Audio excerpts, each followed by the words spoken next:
पुरस्कार देऊन सन्मानित करण्यात आले। आदर्श शिक्षक गौरव सोडावा में हम सबसे पहले तो जो है आमदार राजू भैया नौगरे का बहुत बहुत शुक्रिया अदा करते हैं कि उन्होंने जो है जितने भी हमारे विधानसभा के शिक्षक हैं उनका जो है सम्मान किया और जिनको जो कभी देखा नहीं जाता था उनके काम को, उनको जो है एक सम्मान दिया है।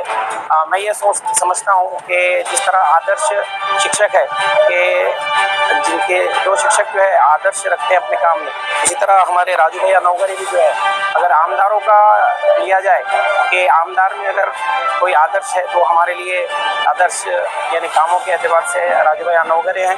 हम सभी शिक्षकों की ओर से उनका बहुत बहुत आभार मानते हैं और उम्मीद करते हैं कि हमारे कामों को इस तरह ही सराहा जाएगा जिस तरह जो है राजू भैया ने सराहा।